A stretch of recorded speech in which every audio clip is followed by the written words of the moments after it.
G'day guys, how are we doing? Welcome to Dream Fights, Jeff Fenech. Now, if you see there, I have actually changed the name of the show. It was called In Focus. I haven't actually changed the video there, so apologies about that. But I've renamed it just so everyone knows exactly what we're doing here. It is Dream Fights. We take a great fighter from the past and match them up against 10 other great fighters from different eras. Now, it's not probably the pound for pound greatest of all time. It's probably just other fighters around their generation. So go back probably 30 or 40 years and match them up against some of the greats. So this week we're going with Australia's, or arguably Australia's greatest ever fighter, the one and only Marrickville Mauler, Jeff Fenech. Now, if you're not familiar with Jeff Fenech, and I can see in the chat there that Young Guns knows absolutely nothing about Jeff Fenech, so very educational. So Young Guns, you need to get educated with our man Jeff Fenech, because he's a 4-time world champion. Well, officially 3-time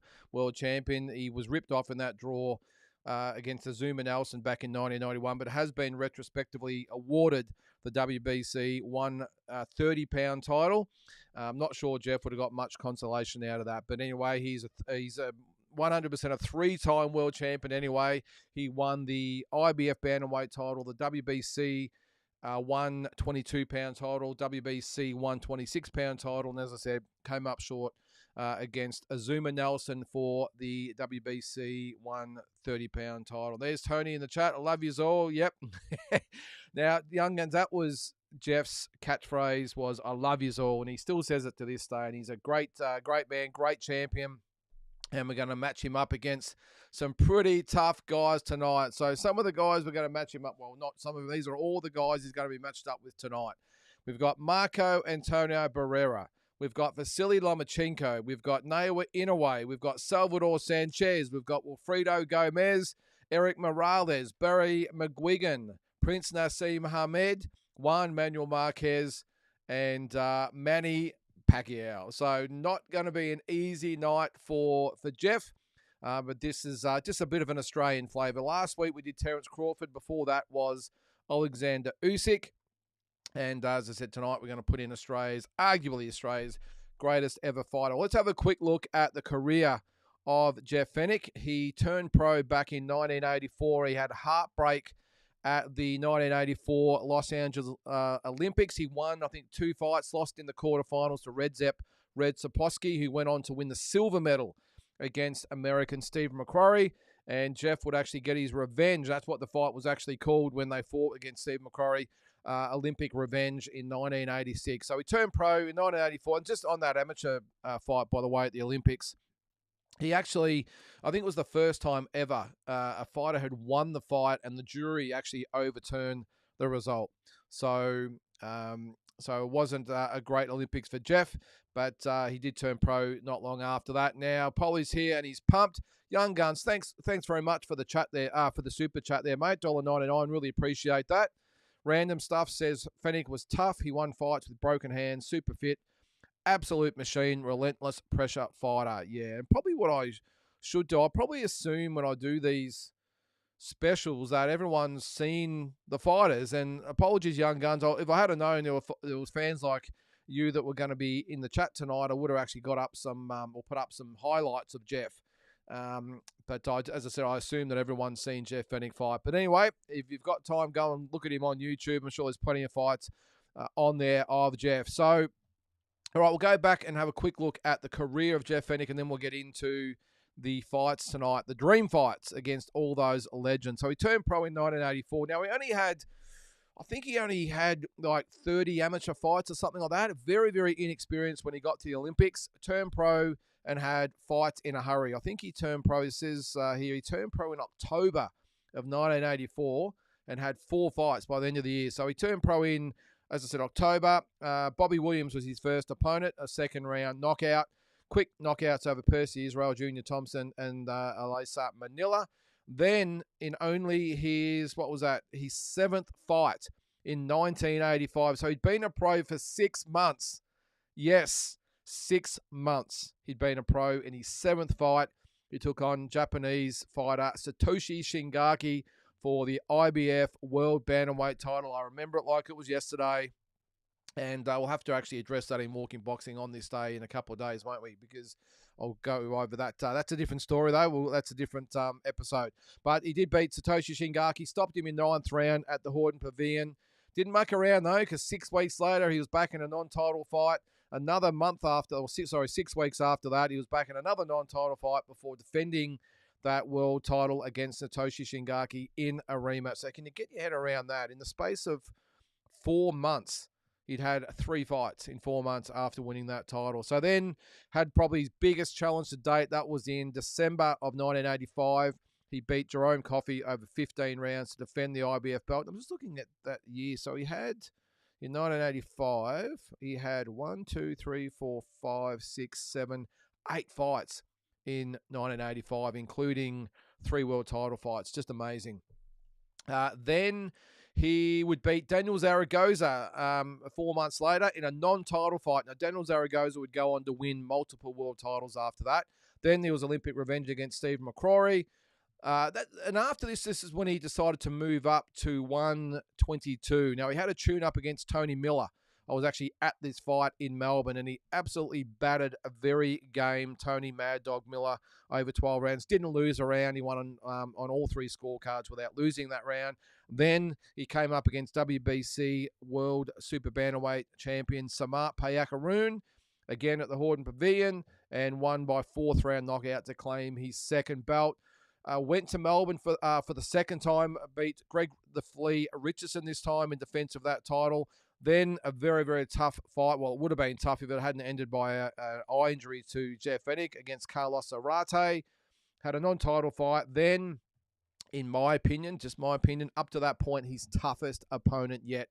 And doesn't get enough plaudits for this, if you ask me. It was for the vacant WBC Featherweight Championship. It was against Victor Callejas, a devastating puncher. And he stopped him in 10 rounds. Then he beat Tyrone Downs for the defense of that title. That was also in Melbourne. George Navarro was in Melbourne. Marcos Villasana was in Melbourne. These are all defenses of that WBC title. And then he beat Mario Martinez was after that. He actually, I didn't actually mention it, after he beat Marcos Villasana, he actually retired after the fight. He had 2 broken hands, thought he was done, and came back 7.5 months later to beat former champion Mario Martinez. That was also in Melbourne. And then stepped up 7 months later to fight the great Garnon Azuma Nelson. And we all know what happened in that fight. It was a 12-round draw. The official scorecards were 115, 113 for Jeff, 116, 112 for Azuma Nelson. How you could give Azuma Nelson 8 rounds is beyond me. But anyway, that's not the topic of tonight. And the other one was 114, 114, a draw. And in my opinion, he didn't recover after that fight. He did come back 3 months later, had a 10-round decision over Miguel Francia. Then came the rematch in March of 1992 when he was knocked out in the 8th round by Azuma Nelson. Again, I was at that fight in Princess Park in Melbourne. And, a tragic day for us Aussie fans. He was knocked out. Azuma Nelson really come to fight and put any doubts to rest in that. Then 15 months later, so he took a year out of the ring and came back against what was supposedly the light-hitting Kelvin Grove. But he wasn't light-hitting in that fight because he knocked Jeff out in the 7th round, and that was probably it for Jeff. He did come back. He had a couple of more fights, got another shot at the world title in 1996, this time at 135, and was stopped in 2 rounds by Philip Holliday for the IBF belt. And then, strangely enough, 12 years later, he came back and fought a 3rd fight with Azuma Nelson and won a 10-round decision. Now, the interesting back story to that is that Azuma Nelson apparently didn't know it was a proper fight. He thought it was an exhibition. And according to him, went through the motions and lost a 10-round decision. I don't know how you would go to someone's country and fight the opponent and not realise that it's not actually it is probably a proper fight under the assumption that it's a exhibition. But anyway, that was it for the Marrickville Mauler, Jeff Fenech, who retired with a record of 29-3-1 with 21 knockouts. The IBF Bantamweight title, so the 118-pound title, 122-pound WBC belt, the 126-pound WBC belt, and the retrospective 130-pound title. A couple other little snippets on Jeff here. This is on BoxRec at the by the way. Where was it? Has defeated 10 opponents in world title fights, 8 by knockout. What else have we got there? Has a record of 11-2-1 with 9 knockouts in world title fights. A record of 9-3-1 with 5 knockouts against former, current, or future world champions. So just looking at his record there. So his first, as I said before, in his first year, he had 4 fights in the space of 2 months. Then he had 8 fights, 2 fights, 5 fights. So it sort of petered off after that. But in that first 2 years, sort of 12 fights. He was very, very busy. Anyway, and trained by the legendary Jeff Fenech. So that is our man, Jeff Fenech. What do you got there, Tony? And don't be shy, guys. If you've got anything to say in the chat, make sure you put it in there. I want to hear your feedback once we get into the fights, by the way. I want to hear your opinions and who you think would win and why. Now, I've actually got the results in front of me too, by the way, of the poll that I did on Instagram. So I'll read out those as well. Now, these are all tough fights. Some of the results will surprise you. They certainly surprised me, so we'll see how we go. Tony, mid to late 80s, we were such patriots in Australia. We bought Aussie-made items, courtesy of a boxing kangaroo sticker on the item, and Fenech was our boxing hero. Great time to be an Aussie. Yeah, it really was, Tony. And if you can remember back then as well in 1985 when he actually won that first world title, Lester Ellis was also the IBF 130-pound champion. Didn't hold it for long. Lost it to Barry Michael. But Jeff Fenech was definitely an icon in Australian sport. He really was. And he sort of, even to this day, likened to the likes of, Farlap and, not that Farlap, of course, was an athlete. He was a horse, but Les Darcy and just the absolute legends of Australian sport. And there's probably too many to rattle off. But Jeff Fenech was... He was definitely the hero of Australia, wasn't he, Tony? And even to this day, people still say, love yous all, and still involved in boxing. He's Jeff. But yeah, after that first Azuma Nelson fight, especially the second Azuma Nelson fight, that was pretty much it for Jeff, unfortunately. So, without further ado, we will get into this episode's fights. And as I said before, very, very tough fights for Jeff. Not sure whether he's watching. We've actually had him on here before when we used to do classic fights all the time. And we just pick exactly that, a classic fight, and go over it. And myself and a couple other panelists would go over it and just go over what made the fight great. And we actually had Jeff Fenech against Azuma Nelson in the first fight. And Jeff was actually a guest panelist on the night and told us what was going through his mind during the fight and especially after the fight. So go back and look at that on our back catalogue. It was probably a couple of years ago now. It might have been longer, maybe 3 years ago, but check it out. So, all right, let's get into it. What do you got there, Polly? Lester was more popular to start, but Jeff took over. Yeah, well, when Lester won his world title, Polly, I think he was the first one in a long time. It might have been since, was it Rocky Mattioli maybe in the 70s? I think it was. Mid-70s? I can't remember. But Lester, especially in Melbourne, Polly or Victoria, definitely Lester. But then when Jeff Fenech won his belt and then started to come to Melbourne for all his big fights, he was the man. He really took over the mantle of not just Victoria or New South Wales. He was Australia's hero. He really was. And just epitomised everything that we loved about Australia. Just the hood from the street, the battler, the Marrickville Maul, as I used to call him, and he lived up to that. He was well spoken, he was polite, he was just a warrior, and that's what we loved about him. Back then, there was no trash talk, there was no nothing. He's just a guy that trained hard, turned up, and gave everything for himself and his country. So, I can't say enough about how much I respect and love Jeff Fenech. So let's get into it. Our first fight is going to be this man, Marco Antonio Barrera. Now, Marco Antonio Barrera, a record of 67-7, 44 knockouts. Turned pro back in 1989 and won his first world title. Let's just go through his box rec at the moment. When did he win? There it was, against Carlos Salazar back in 1994 when he won. Sorry, no, it wasn't against him. That was an eliminator. Sorry about that. where was it? Sorry, he didn't win his first world titles. It says he was 1995 against Daniel Jimenez for the WBO Super Bantamweight title. I'm just sort of going through them here quickly, guys, but I'll just go back there. But has fought the likes of Eric Morales, Kenny McKinney, who was an Olympic gold medalist as well, Jesse Benavidez. I'll just go Junior Jones a couple of times. Just going through them now. As I said, Eric Morales a couple, was it 2 or 3 times? Prince Nassim Hamed, 3 times. Johnny Tapia, Kevin Kelly, Manny Pacquiao, of course, to name a few. Our own Robbie Bomber Peden, he fought as well. A couple with Rocky Juarez, Juan Manuel Marquez, Amir Khan, just a great resume of fights did Marco Antonio Barrera, and as I said, a record of 67-7 with 44 KOs. Now, the results on the poll: 78% favoured Jeff Fenech to beat Marco Antonio Barrera, who only received 22% of the votes. Now, I was surprised by this. I thought it would have been a lot more even, but 78% for Jeff. This is a fight I think definitely Jeff could win.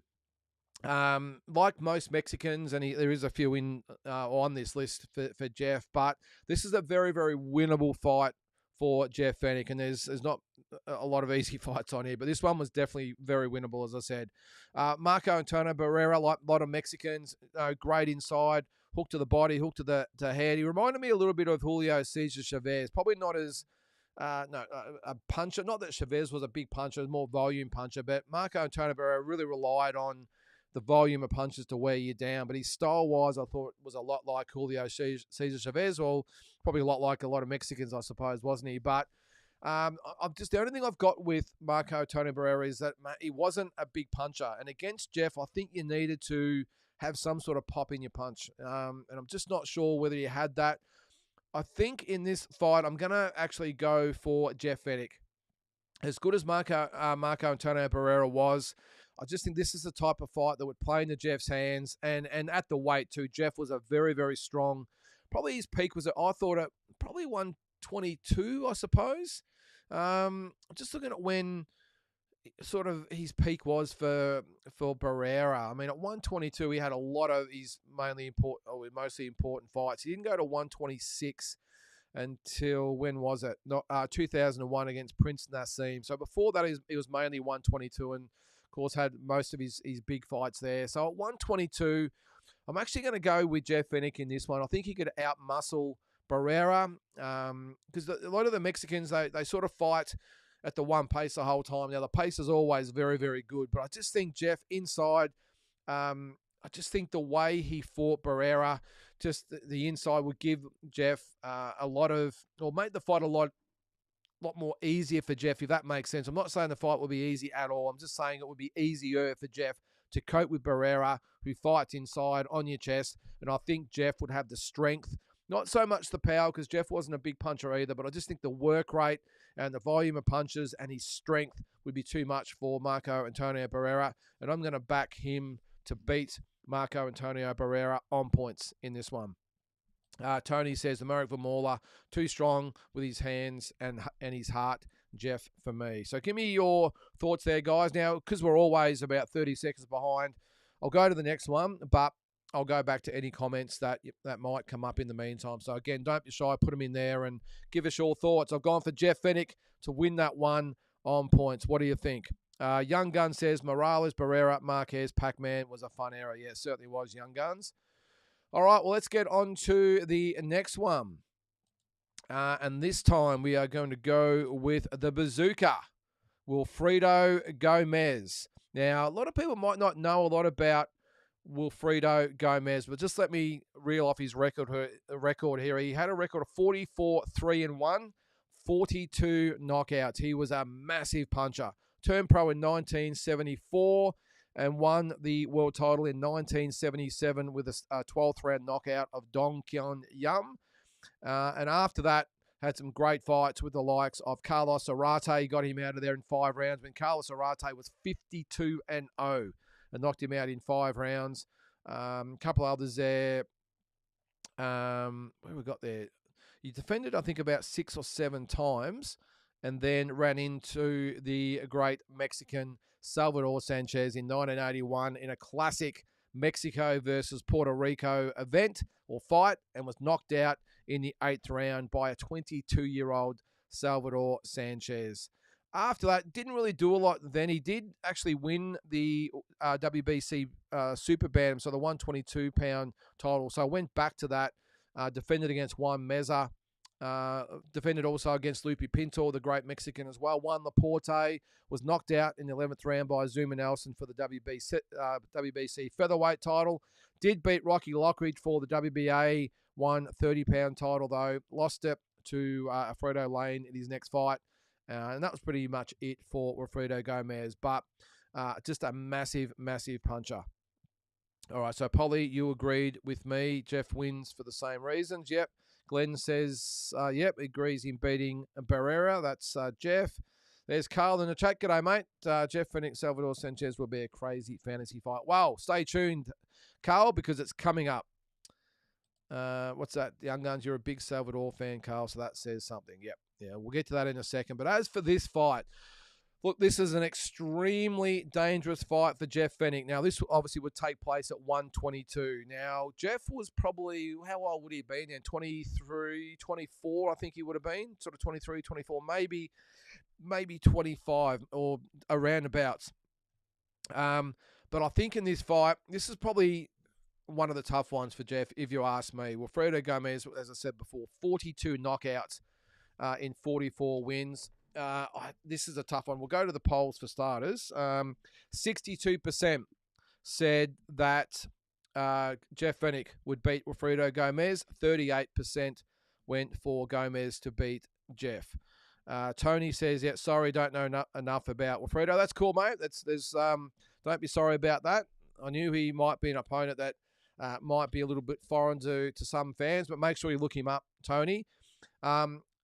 He's good enough, Tony, in my opinion, that he actually beats Jeff. I think his power, the way this, unlike the Barrera fight, where I think Barrera's style would suit Jeff, Jeff's style will be all, well, it would make it a lot easier for Gomez, put it that way. Jeff was always straight ahead, in your face, on your chest. He would punch and punch and punch for 12 or 15 rounds, no matter what it is.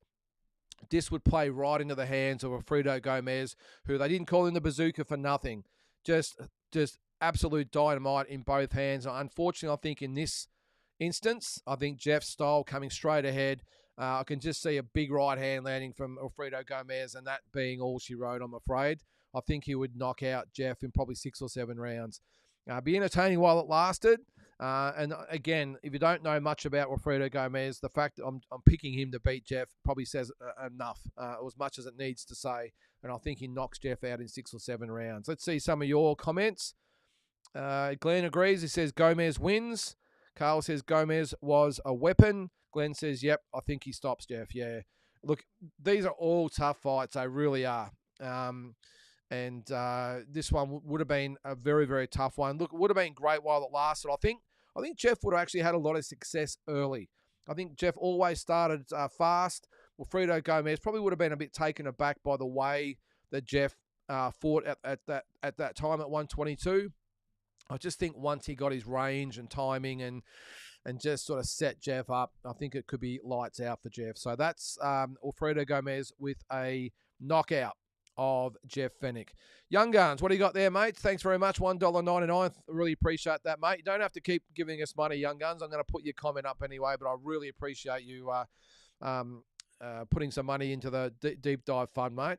What do you got there? What fight do you recommend most to watch of Jeff's? Wow, good, very, very good question there, mate. I would say the Samart Payakaroon fight would be a good one when he won the WBC 122-pound title. I think the Victor Kalijes fight would be another good one when he won the WBC 126-pound title. Marcos Villasana. But the one you have to watch is Azuma Nelson, #1, Young Guns. I want you to come back on here next week. Watch it in the meantime and let us know who you thought won the fight. That is Jeff Fenech, Azuma Nelson won.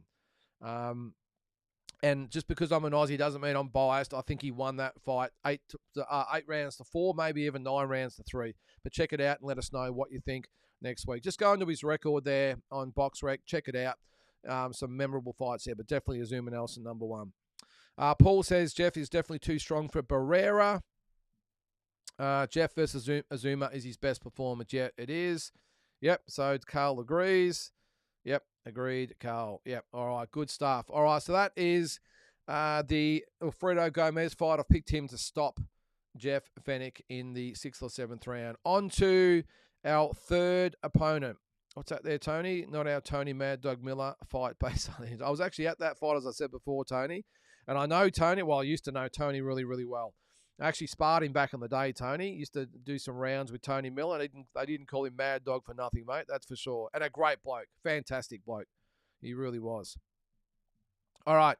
Now, you thought that one was tough. Have a look at this one. Check this one out. This is Vasily Lomachenko, the Ukrainian great. Now, let's hope we see him back in the ring soon. I doubt it, but you never know.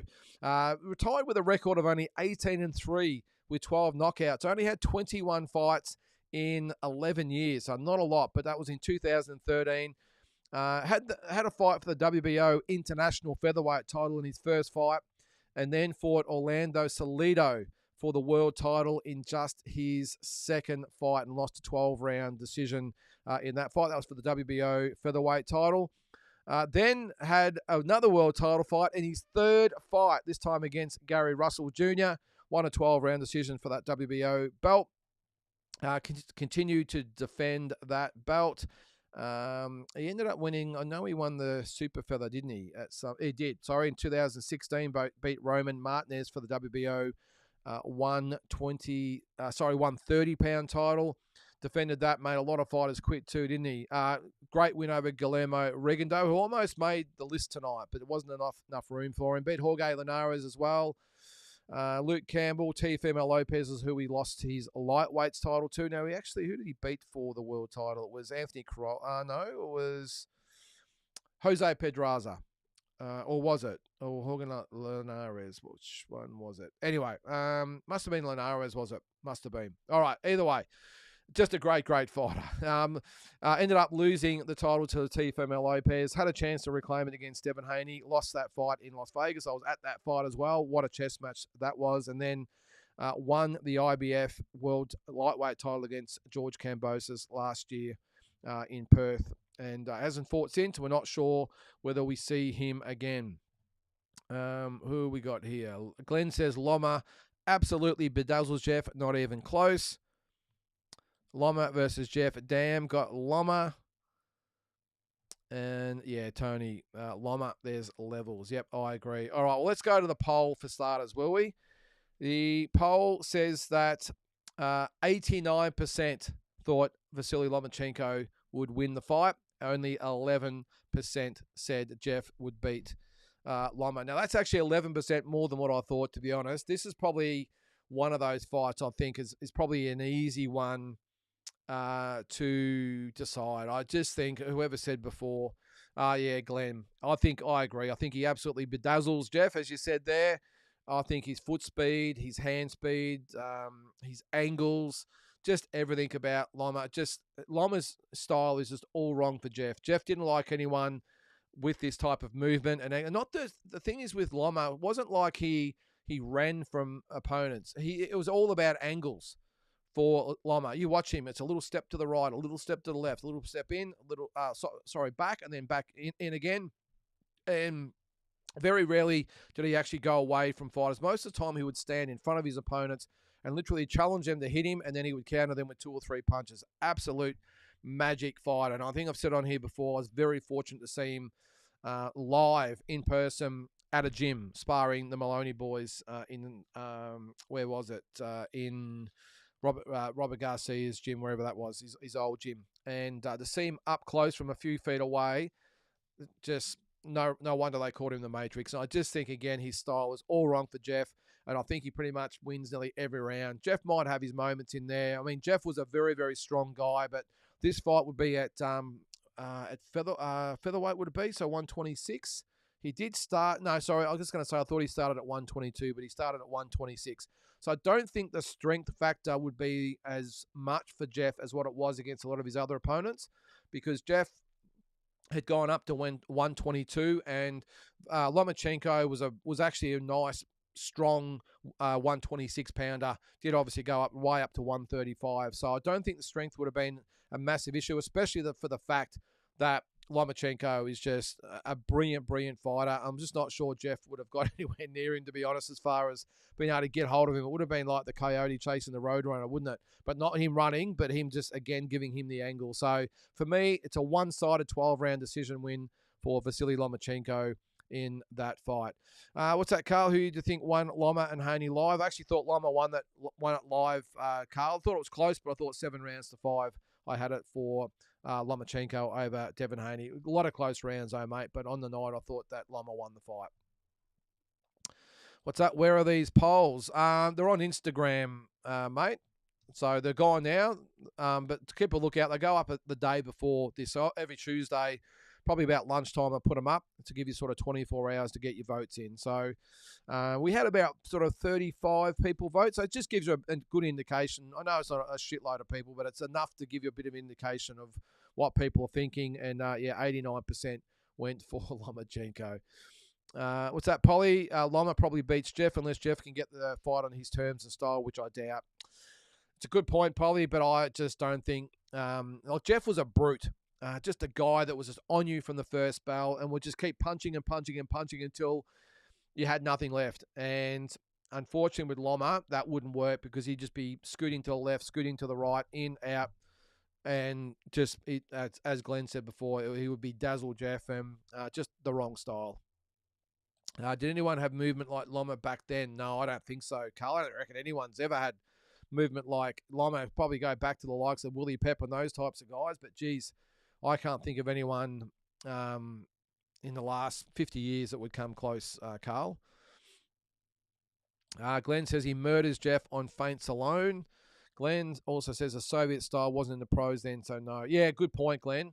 The Ukrainian, Russian, Kazakhstan style, none of those were around back then because you weren't allowed to turn pro if you're from those countries. So that is a no. Yeah, I agree, Tony. Excellent comment from Glenn. All right, well, that's it for Lomachenko. So I think we all agree that Lomachenko would have a little bit too much for Jeff. Let's get to our next fight.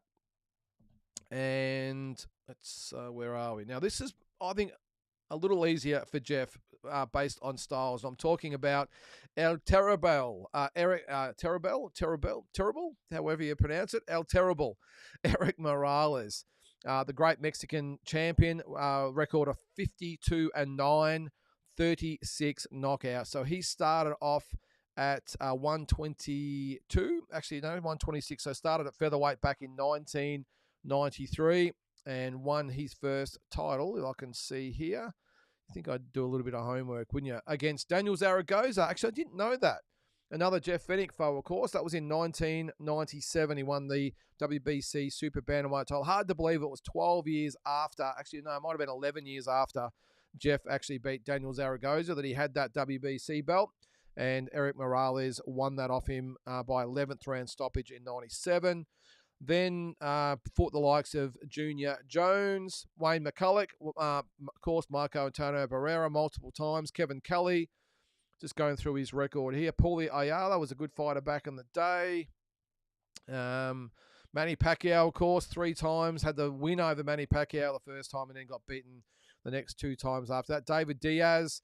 And he kept going right up in weight. I think he ended up fighting at 140. Yeah, he did. Marcos Maidana, there you go. So he lost to Marcos Maidana and then had the 2 losses to Danny Garcia to end his career.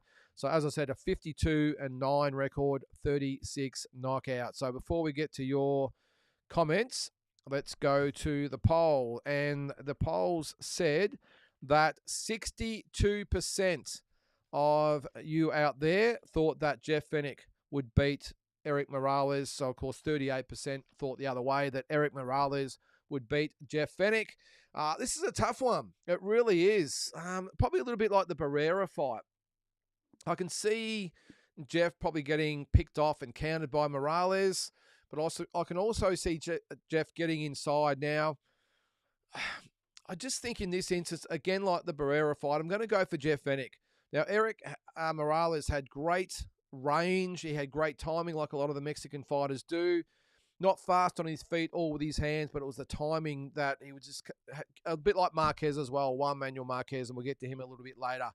But great boxing skills and just, again, that one speed throughout the whole fight. The way he started the fight would be the way he ended the fight.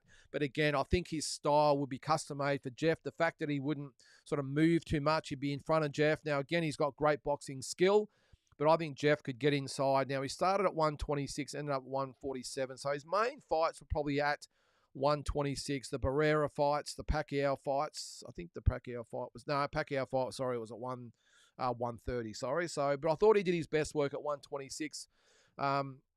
So, look, it'd be a tough fight. But again, coming back to styles. Now, I'll probably get a little bit of heart by looking at someone like a Marcos Villasana. Now, Villasana wasn't quite in the class of an Eric Morales, but similar styles. Morales may be a fraction quicker, but I think tall, rangy, but still like to stand in front of you and fight. And I just think, again, his style would be custom-made for Jeff. And I think just by pure work rate, Jeff gets over the line in this fight. Tony says, Fenech for me. Carl says, hell of a fight, but I got Jeff against Morales. Yeah, Jeff was a high-volume puncher too. Great matchup. Yeah, it would be an awesome fight. Look, the thing is, we saw what Morales did against Pacquiao, who was a volume puncher as well. The difference in Jeff versus, against Manny Pacquiao, for instance, is that Manny was sort of a fleet-footed type of guy. He's in and out, had a lot of, threw a lot of punches, but still relied more on volume and wasn't a big puncher. Didn't really rely on his strength too much. Jeff Fenech was the opposite. He would meet you in center ring, but he had that real flat-footed sort of style, and he would just overwhelm you with strength and volume. So, tough one to call, but I'm going to say that Jeff Fenech wins this one on points. What do you got there, Paul? Don't forget Jeff in his prime beat up many flash movers. He cut the ring off and battered them into submission. That's what I think, Paul. But in Morales, you wouldn't need to go looking for him. And I just think as good as Morales was, again, his style would be just to stand in front of Jeff. And no matter, even if he tried to box Jeff from the outside, a lot of the Mexican fighters, these guys are warriors. At some point, maybe mid-fight, he would stop and want to trade with Jeff, and that's when Jeff would get on top. And we saw Morales against Pacquiao in the first fight when he boxed from a distance. He did have his moments against Pacquiao when he really put the foot down, but mainly it was just a masterclass on the outside. In the second fight, and especially the third, got caught into a slug fest, and got knocked out. So I don't think Jeff knocks him out. Maybe he could have the potential of stopping him late, but I just think Morales is too slick and would last. So I'm going to say that Jeff Fenech on points.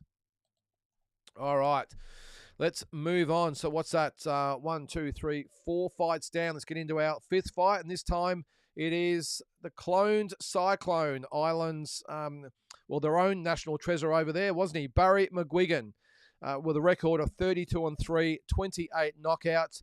Barry McGuigan turned pro in 1981 and finally won that WBA featherweight title in 1985.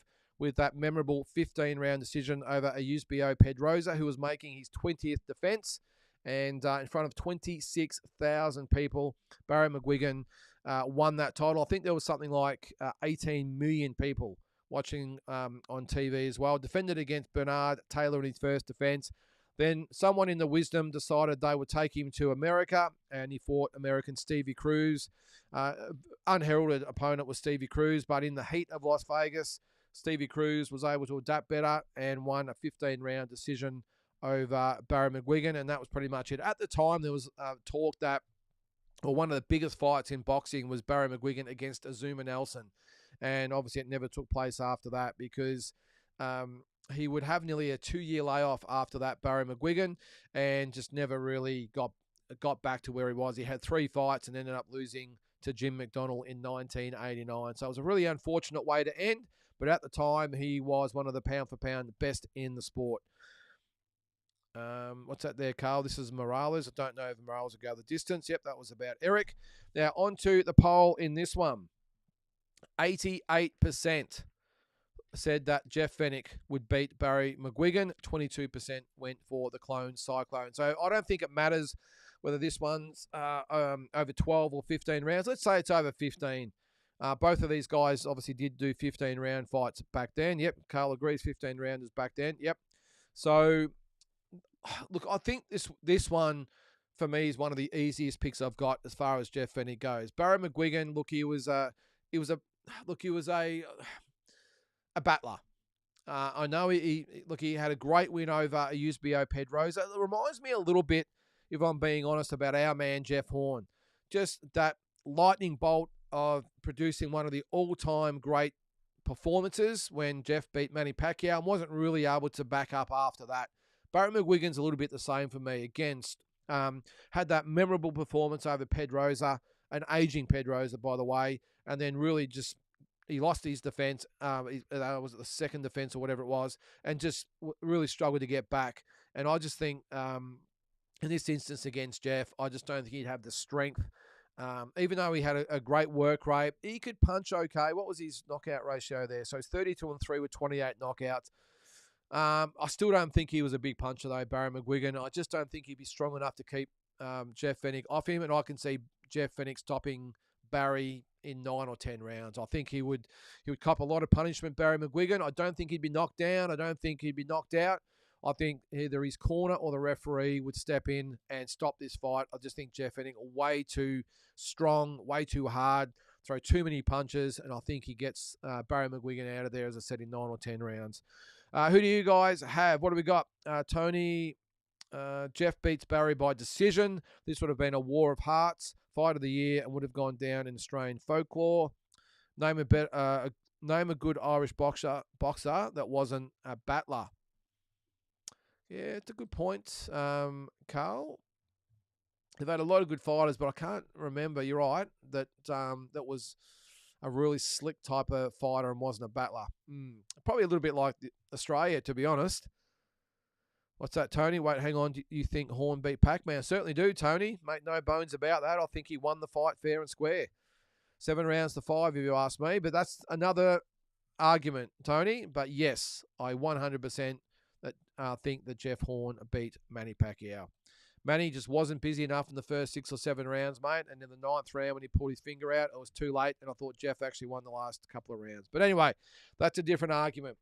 So there's my prediction on that there, guys. I think that Jeff Fenech stops Barry McGuigan in 9 or 10 rounds in what would be a ripper fight while it lasted anyway.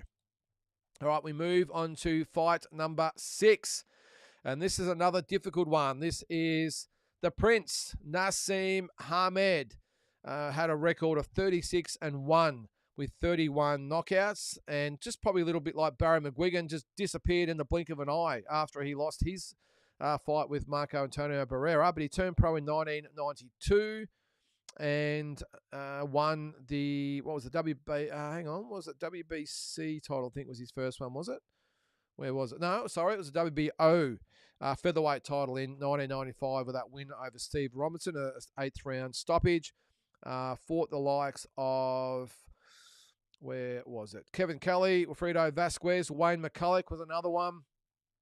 And then went to Las Vegas for the second time, and fought Marco Antonio Barrera. Hang on, we're on the Horn Manny argument here. Horn definitely beat Manny. Thanks, Glenn. I think Jeff fought a good dirty fight pro move. Okay. All right, so the poll. I'll just go back to the home screen there. So who wins, Jeff Fenech or Prince Naseem Hamed? On the poll, 75%. Now, this one really surprised me out of all of them. 75% said that Jeff Fenech would beat Prince Naseem Hamed. 25% said that Hamed would win. So there you go. Glenn says Jeff does a Barrera on Prince and wins. Sorry. Yeah, look, I must admit, this one was a hard one at the start when I first thought about it, but then like you, Glenn, I was thought of the Barrera fight, and I thought if Barrera could put a job or do a job on Prince Naseem like he did, imagine what Jeff Fenech could do if he got past all the razzmatazz. Now, what you got to remember with Prince Naseem is that he didn't fight a lot of really good fighters until later in his career, probably a lot like a lot of the good fighters, I suppose, but he was made to look very, very good against opponents who were limited.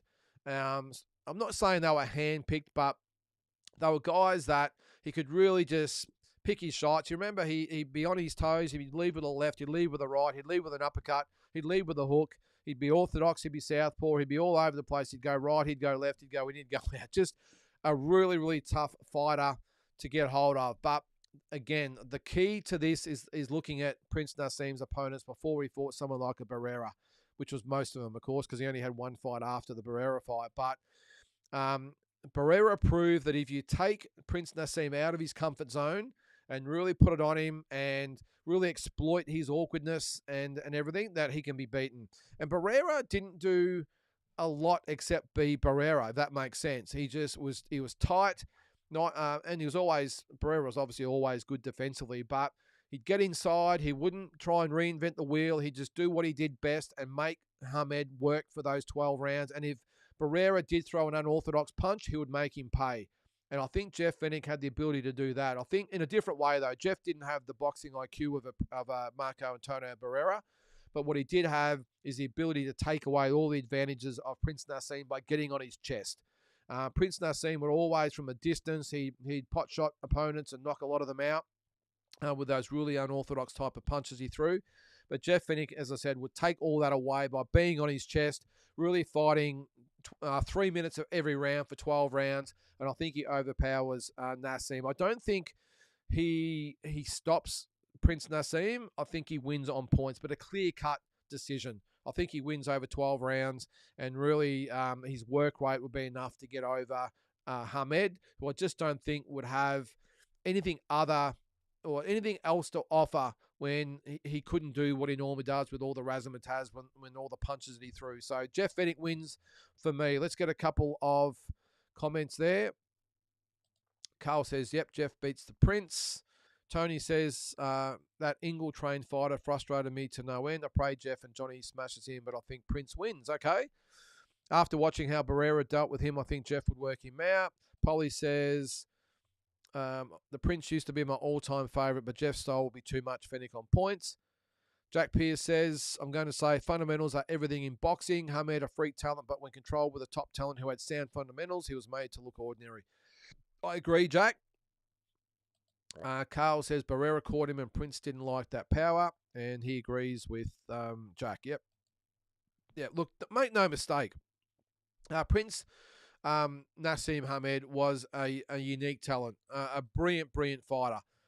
But I just think at the absolute elite level against fighters like a Jeff Fenech and obviously especially Barrera, I just think his limitations were exploited, and I just think Jeff Fenech can do the job. Now, it would be in a different way to Barrera, because Barrera just pretty much, as I said before, just counted him, made him pay for every mistake that he made. And you remember the way that Hamed used to fight against those inferior guys, they wouldn't make him pay. He'd get away with, his chin would be up in the air, he'd miss a punch, but he'd come back with another punch, and he couldn't do that against Barrera because he was too smart. And while Jeff Fenech, as I said, is not as smart as a Barrera, he would be on Hamed's chest the whole way and just not give him a chance to breathe. And I'm just not sure whether Hamed would have enough, be able to dig down deep enough to go with Jeff. And that's why I think he wins clearly on points. All right, so what do we got? Another 1, 2, 3, 4 fights to go. All right, so we move on to the next one, and we're on to another great Mexican. This time it is Juan Manuel Marquez. Had a record of 56-7-1 with 40 knockouts. Turned pro in 1993 at 122, I think it was. A lot of these weights early in his career, they don't actually have records of. So I think he's about his first 10 fights. There's nothing up there. But then went to 126, and he won his first world title. When was it? It was in... I'll go through his record here. I should know this. I know. Well, I think it was around 2000. Was it 2001? No. Oh, there it was. 2003. It was against, where was it? Manuel Medina. That was in 2003. 7th round stoppage to win the IBF featherweight title. Then he would have that draw, that amazing draw with Manny Pacquiao, where he was dropped, was it three times in the first round? So he would have been about 4 points down after one round and worked his way back into the fight. And a lot of people actually thought he won that fight. So the scores were actually 115, 110 either way. I don't know how that happens when you got so lopsided either way. And then the other judge probably had it right at 113. Had the win over Orlando Salido. Lost the fight to the Indonesian great Chris John, who would then come back and have that memorable fights with Marco Antonio Barrera, Manny Pacquiao, Joel Casameo, Juan Diaz. The fight with Floyd Mayweather at welterweight, I'm not sure why he took that fight. Well, I do know it's for the money, of course, but obviously not a smart thing to fight Floyd Mayweather at 147. Beat our own Michael Katsidis in there, lost again to Manny Pacquiao a couple of times, lost to Timothy Bradley, but then also had the revenge knockout against Manny Pacquiao. Again, I was at that fight at the MGM Grand, one of the most memorable nights I've ever had when he knocked Manny Pacquiao out. I thought the roof was going to lift off the stadium. That's how loud it was, and we all got showered in beer and pretzels and you name it. We got showered in it. They all threw it up in the air. It was an amazing experience to be there. But what a great champion was one Manuel Marquez. Carl. Yep, Marquez beat our own Robbie Peden. Certainly did. Glenn says, too good a counter puncher and brilliant combinations, just too much for Jeff. And Carl says, Marquez, I've got stopping Jeff. All right, well, to the poll. And this will surprise a few of you guys out there. That 62% said that Jeff Fenech would beat one Manuel Marquez. So 38% said Marquez. Now, I've got to agree with Glenn and Carl. I'm sure there'll be a few more comments coming. I just think, unlike the other Mexicans in Barrera and Morales against Jeff, I think one Manuel Marquez is probably the best out of all of them. Now, arguably you might say Barrera, but I'm going to go with him just mainly because of his boxing IQ. Such a smart fighter. He'd draw you on the punches. We all saw what he did against Manny Pacquiao when he drew him onto that punch, and you've seen him practice it in training. And just a beautifully timed punch and knocked Manny Pacquiao in the next week, didn't he? So I just think that same IQ would be too much for Jeff. I can just see Marquez from a distance pouring that left hand out, waiting for Jeff to come at him. You know exactly the way Jeff was going to fight. He's going to come straight ahead. Jeff didn't really give his opponents too much to think about as far as what he was going to do. He would have just been coming at Marquez, and I just think Manuel Marquez would have used that jab, picked him off with the right hand, threw those little uppercuts inside, the great movement to the side, and I think he would have outsmarted Jeff Fenech. I'm not going to say he would have stopped Jeff. I think he would have won a 12-round decision. So I'm going to back Juan Manuel Marquez to beat Jeff on points, which would have been a tough fight. Jeff definitely would have had his moments. He would have been inside working away, but Marquez was just such a smart fighter, and I just think his ring IQ would be the difference, and just a very, very underrated fighter as far as his skills go. And I think, as I said, he beats Jeff Fenech on points. Who else we got there? Tony says, what a champ. Jeff gets the TKO. Sorry, not the TKO. Gets the KO. Ooh, I don't know. If he you don't really see. We didn't really see Marquez knocked out. Did you? Such a smart fight. I'm not sure whether he'd knock Marquez out. Maybe you could make a case that he might overpower Marquez and maybe stop him with a volume of punches late. But again, I just think Marquez is way too smart. Glenn the poll is drunk. Carl just checked Marquez's resume out. Even though he loses, he fought. Even through his losses, he fought everyone. Certainly did, mate.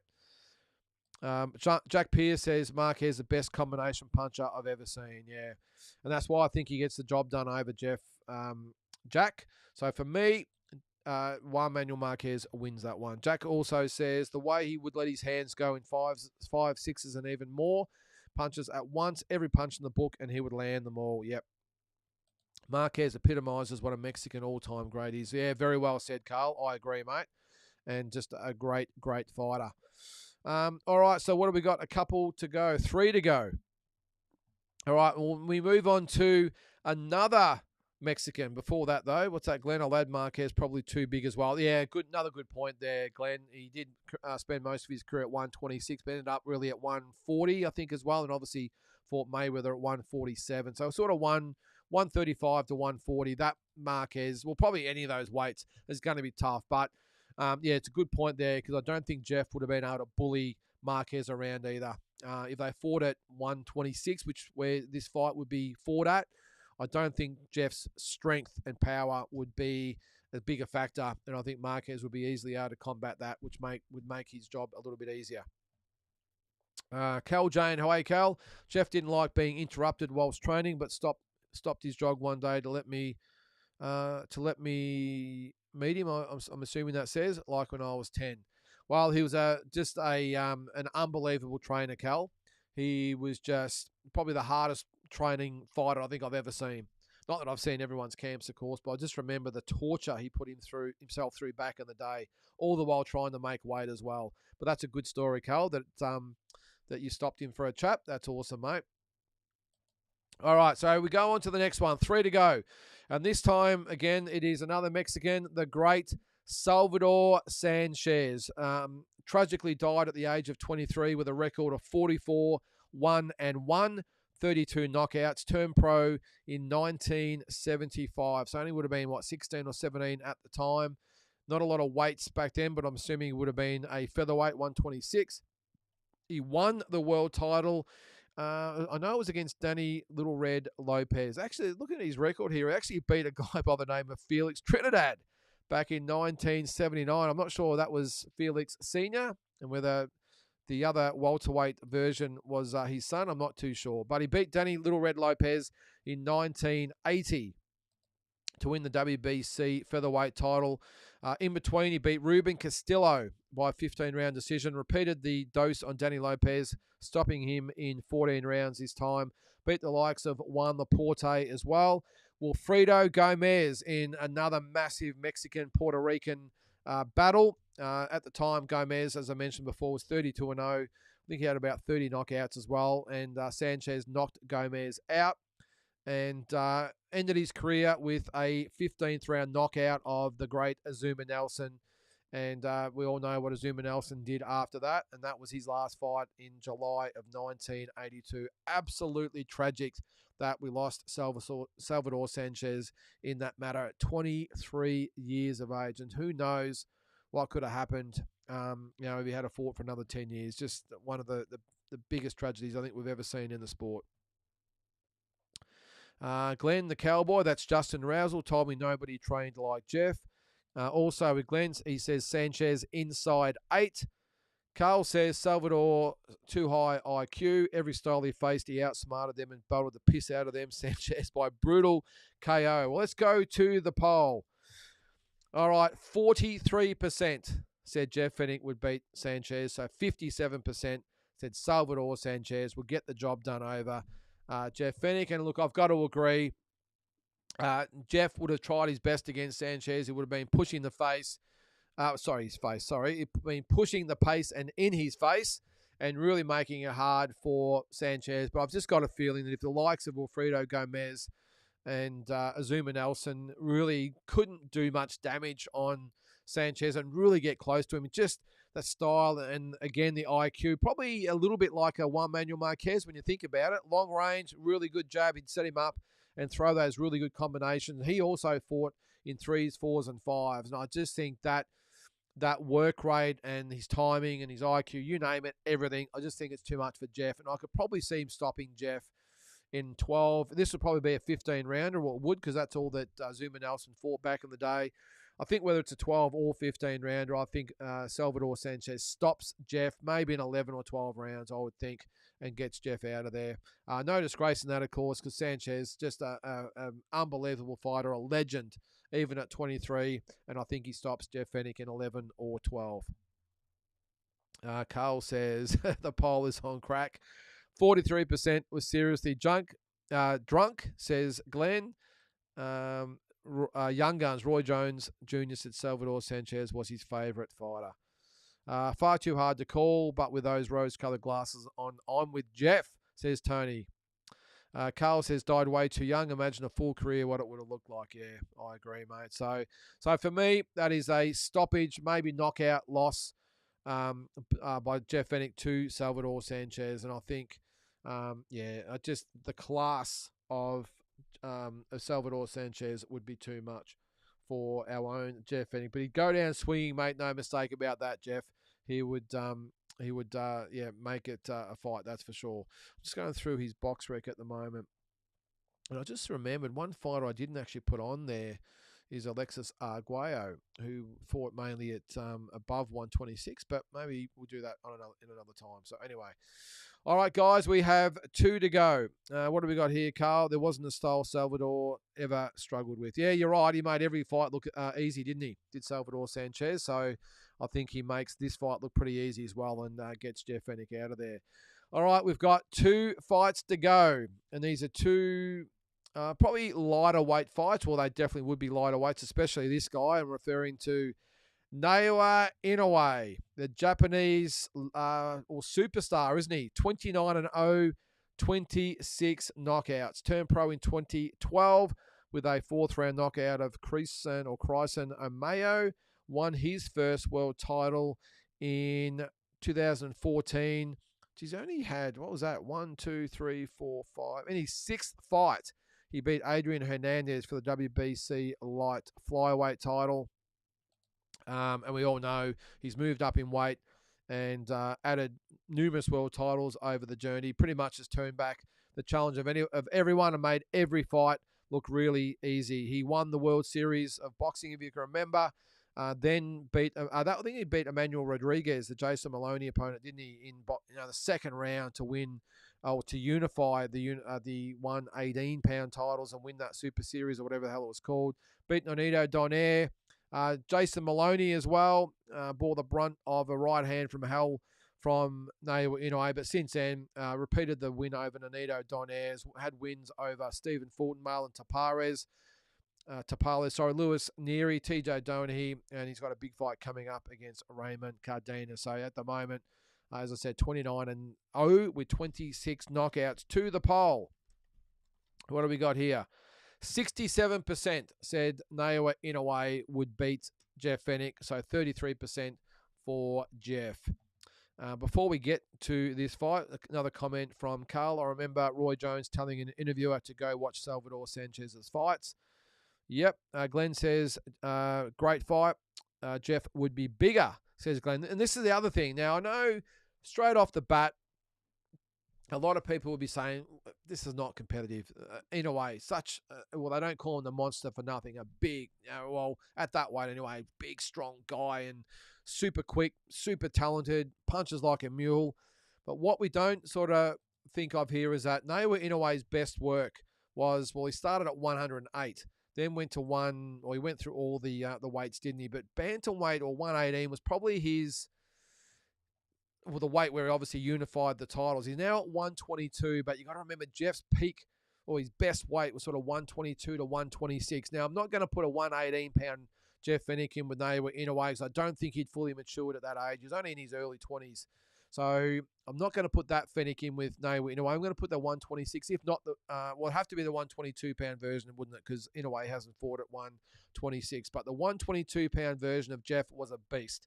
Now, again, is the style all wrong for Jeff when you've got Inoue who will just be standing from a distance waiting for Jeff to come at him and trying to line him up for that big right hand or the big left hook? That's probably what Jeff would have to look out for. But it's a lot more even than what people think. Now, again, the results were 67-33 in favour of Inoue, but I think this is a tough fight. What do you guys got to say there? Tony says he's no Satoshi Shingaki. Sorry, Jeff, but it's all bad news. Jeff would pound Inoue, says Carl. Sorry, my grandfather made me say that. Tony says, I've got my older brother down my neck telling me to stop picking against Jeff. Mark says, Inoue. Jeff trained Adrian Hernandez and said Inoue was going to be great then. Look, I really think that Jeff is a chance in this fight. I really do. But the only thing I'm going to say is until Inoue lands a big punch. Now, Carl says Inoue ducked 112 when Chocolatito and Estrada were there ruling, so I've got a question mark on him. Yeah, it's a good call there, Carl. The thing is, I give Jeff a massive chance in this fight. Again, Inoue not a big 122-pounder. I think he's definitely suited to 115 to 118. So you would have Jeff Fenech coming forward, those hands nice and high, blocking those shots from Naoya Inoue. But again, the big question is raised is that Jeff Fenech, his style is custom-made for the punching power of Naoya Inoue. So what happens when he comes forward and Inoue lands a big shot on him? It's a tough one. While I'm thinking about it, I'll actually go to the comments here. Glenn says, I actually back Jeff. I'm not sure the monster can keep him off. Carl says, my grandfather fought him and I can't back against him. Look, this is a really, really tough fight. It really is. I think Jeff Fenech can win this fight. I'm not sure what everyone's going to say about that, but I think he's got the chin at that weight. I think he's got the strength, the work rate to getting close. I don't think this is the way Jeff would have to win this fight is to get on Inoue's chest. If he fights him from a distance, then the odds are he's going to wear one, and who knows, whether he's got the chin to withstand a big punch from Naoya Inoue. Now, I know Inoue is a generational talent. It's just an absolutely super talented fighter, but I just don't think he's fought anyone like Jeff Fenech. Now, I just think if Jeff can get in close to, maybe get through the first 4, 5, 6 rounds against Inoue and then get on his chest and really make him work. We saw it with Nonito Donaire, and this is the fight that really gives me a bit of perspective on the way I see the fight going. Nonito Donaire, now this was back in the second fight. So he got knocked out in the first fight. We all remember that. Sorry, the second fight. Sorry. The first fight in 2019, even though Inoue won the fight on points, it was a tough fight. I'm pretty sure, did he break his eye socket or done something anyway? And I just think if Nonito Donaire, that type of fight, I think Jeff just as talented as Nonito Donaire is, who would have been a really good fight in this dream fight sequence, by the way, Nonito Donaire. I just think that if Donaire showed sort of the blueprint of getting close to Inoue, and a big part of it is just getting through those early to mid rounds and then really picking up the pace and really making Inoue dig. And he did dig deep. I will give him that. But Nonito Donaire isn't Jeff Fenech. And I just think as the rounds go on, the big asterisk beside it, of course, is if Jeff can get through those first sort of 5 or 6 rounds. I think he can. I think Jeff was a lot smarter than what a lot of people think as well. He would have had those hands nice and high, and I think he would have gotten through those rounds. And I think he comes over in a way and wins on points. What do we think there, guys? Carl says Jeff takes Inoue's best shot. What's that, Mark? Actually, Estrada, Quadros, and Chocolatito ducked Inoue, among a few others, at 122 and 115. Yeah, it's another good perspective. Carl disagrees. He says, Mark, why didn't Inoue ever fight at 112? Except when he started his career. Yep, good call. All right, well, as I said, I'm going to go for Jeff Fenech to be a little bit strong for Naoya Inoue, and I'm going to have him winning on points. Would be a tough fight, though. A very, very tough fight. So let me know your thoughts. All right, well, we've got one to go. Actually, before we move on, we've got Polly the Farmer. Inoue beat Payano and Rodriguez in the Super Series. Maloney came later. Yeah, I thought so, mate. Yep. Yeah, Maloney. Jason was definitely after the Super Series. I think Rodriguez is the one he beat in the final, wasn't he? Because Rodriguez had beaten Jason before that, I think it was. And then they, of course, fought during COVID with no crowd in Las Vegas, that was. So, and I think Jason would, he would have loved the opportunity to have fought Naoya Inoue in Japan, but he fought him in the bubble at the MGM, I remember. I think that was 2020, I think it was. So anyway, all right, guys, well, that means we have one fight to go. And arguably the most exciting of all, and I'm referring to the Pac-Man, Jeff Fenech versus Manny Pacquiao at 126. So Manny had a record of 62-8-2, 39 knockouts. Turned pro back in 1995 at 106 pounds, if you can believe that. And it's just been an absolute buzzsaw, or was a buzzsaw right through his career. Won his first world title in, what was it? It was in 98. There it was. The WBC flyweight title, so 112. Just went through everyone after that. Suffered his first loss, actually, in 1999 with a third-round stoppage loss to the Thai Bunsai Sangsarat. And then it just started after that. It wasn't until he actually went to the States and sought out Freddie Roach, though, was it? He won that belt. Where was it? The IBF belt. There it was. There it was. Lalo Ledwaba. It was an upset 6-round stoppage for the IBF. 122-pound title, and then there was fights after that against Marco Antonio Barrera, Juan Manuel Marquez, Eric Morales a few times. I'll keep going. David Diaz, Oscar De La Hoya. That was probably the second coming, or almost like the second career of Manny. It was like he put a bit of a line through it at 135, and then at 147 it all started again, didn't it? But Oscar De La Hoya just went on that incredible run. Ricky Hatton, I was at that fight as well. Miguel Cotto, Joshua Clottey, Antonio Margarito, Shane Mosley, Marquez is when he, that was the third fight. And then, of course, the fourth fight, he got knocked out. That very, very questionable loss to Timothy Bradley before that. But then he came back against Brandon Rios, had the 2 wins over Bradley, the loss to Floyd Mayweather Jr., the loss here in Australia to Jeff Horn, and then also the wins over Lucas Matisse, Adrian Broner, and Keith Thurman. And then his last fight against Jordanis Ugas for the WBA title, I think it was. And that was his last fight. So, yeah, so what a champion he was, Manny Pacquiao. But this is the fight at 126. So his last fight at 126 was actually against a guy named Rongrit Perang. But before that was the draw with Marquez, the win over Barrera. So they're the fights I'm basing this on. So not as one-sided as what a lot of people think, because he didn't have those memorable fights with Morales until he was at 130. So we've got to discount those, and of course all the fights that came after that. So this is the 126-pound version. To the poll, and in this instance, it was 62% to 38% in favour of Manny Pacquiao. So 62% thought that Manny Pacquiao would beat Jeff Fenech. We'll go to some of your comments. What's that, Tony? Let's get Craig Trotter on next. Yeah, good man, Craig Trotter, I should say. Tony says Pac-Man all day. Glenn says Manny all wrong for Jeff. Stopped inside 6. Damn, sorry, Jeff, but I got Manny, says Carl. Manny had some good movement in his prime and crazy hand speed. There's Toby Bart, the good morning from the UK. Been listening on the TV. Great live. Good stuff, Toby. Let us know your thoughts there, mate. Welcome to the show. All right, so my thoughts. Jeff Fenech versus Manny Pacquiao. Look, I'm going to be honest with this one as well. I think it's pretty clear-cut. I think even at 126, I think Manny Pacquiao, and even though he hadn't had those great fights, I just think his style again, Jeff Fenech, I just think Manny's style is all wrong for him. His ability to be in and out, very, very quick on his feet at 126, while he was quick on his feet all around, wasn't he, Manny Pacquiao? But his hand speed, his foot speed, his volume of punches, his angles, I just think that Jeff coming straight ahead would just play into Manny's hands. The only thing I will say is that the strength factor.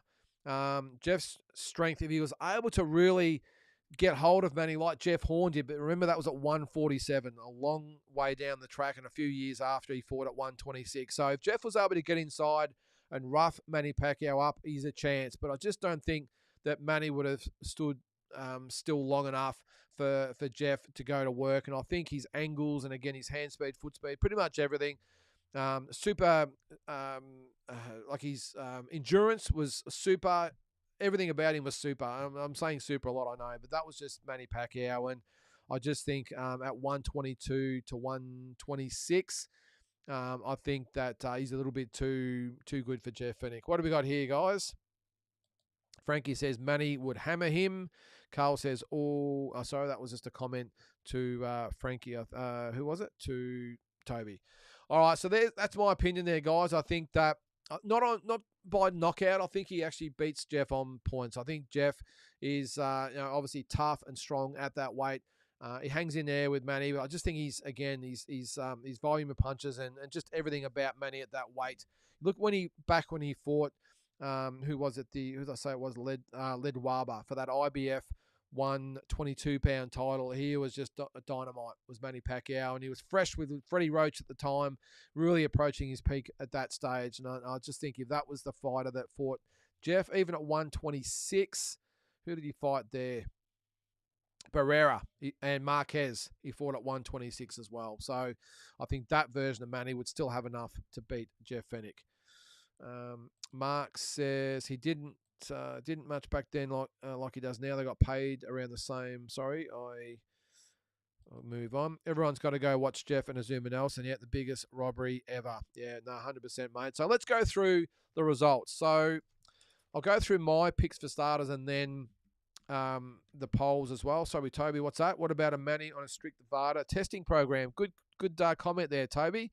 I really like Manny, but there's always been a cloud over him. Yeah, no, you are right there, mate. Let's go back over the fights there, guys. So with Barrera, Marco Antonio Barrera, I went for, who did I go for again? I went for Jeff, didn't I? Yeah, so 78% went for Jeff. I also went for Jeff, I think. Yeah, I did, didn't I? Yep, 78% agreed. For Wilfredo Gomez, I went for Gomez by knockout. 62% disagreed and went for Jeff. With Lomachenko, I went for Loma on points. 89% agreed and went with Lomachenko. With Eric Morales, I tipped Jeff Fenech to win that one on points, and 62% agreed. Who was next? Barry McGuigan, I said that Jeff would stop Barry McGuigan. 88% agree with me on that one. Prince Nassim Hamed, I went for Jeff on points, and 75% agreed. They went for Jeff. For Salvador Sanchez, I went with Salvador Sanchez by stoppage. Only 57% agreed and went with Salvador Sanchez. Naoya Inoue, I thought Jeff would outmuscle Inoue and win on points.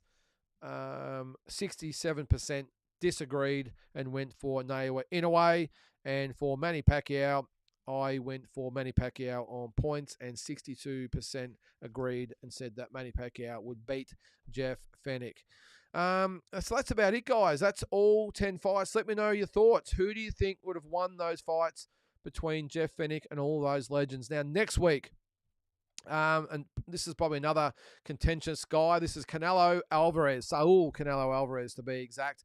We're going to put him up against the likes of Oscar De La Hoya and Marvelous Marvin Hagler and Roy Jones Jr. and Bernard Hopkins and Thomas Hearns, just to name a few. So keep a lookout for that one. That is Saul Canelo Alvarez. So any fighters you would like me to match him up with, let me know in the chat. And anyone else that you might want to see me put up on this program. So we've had Alexander Usyk so far. We've had Terence Crawford. And tonight we've had Jeff Fenech. So what we might do is have 2 or 3, and then we'll go back to an Aussie. There's probably plenty of other guys out there. And look, when I match these guys up, by the way, they're always against, pound for pounder. So, for instance, if we have someone like maybe an Anthony Mundine, we might throw up as far as the Aussie flavour goes. I'm not going to put him in there with Roy Jones Jr., put it that way, or Bernard Hopkins. We're going to match him against guys of a similar type of ability and stature. So don't panic. I'm not going to put him in with all the best 168 and 160 pounders in history. I've got to match up the best matchup for him. So just actually going back with the Jeff one. So winning, I had him beating, what did I say, Barreras, that's 1. I had him beating Morales is 2. McGuigan is 3. Hamed is 4. And Inoue is 5. So I had a 5-5 split. The poll, on the other hand, had it 1, 2, 3, 4, 5, 6. 6-4 for Jeff Fenech. They thought he'd win 6 of those fights. I thought he'd win 5. Daniel, I like this, mate. Ricky Hatton, very, very good option. We might put him in after Canelo Alvarez, I reckon. So we'll do Canelo next week, and the week after, we'll do Ricky Hatton. Now, I know Ricky Hatton is probably not, an all-time great as such, like some of those other great fighters, but geez, there's some great fighters at 140 that we could put him in with. So good idea there. Daniel, we'll do Ricky Hatton for sure. And Costa's another one. I like that. Tony, I'm not sure we can find enough fighters at Dave Russell's level there, mate. But anyway, Lionel Rose, another good one. All right, we'll keep all these in mind, but I really like Ricky Hatton. But you are right there, Tony. Smash the likes, shares, all that sort of stuff. And again, really appreciate everyone tuning in tonight. So guys, make sure again you watch from next week. Again, it'll be Canelo Alvarez every morning, walking boxing. Next Monday night will be talking boxing, and look forward to going over another career of an all-time great and matching him up with some 10 other fighters from similar eras. So guys, have a great week, and we'll catch you next time.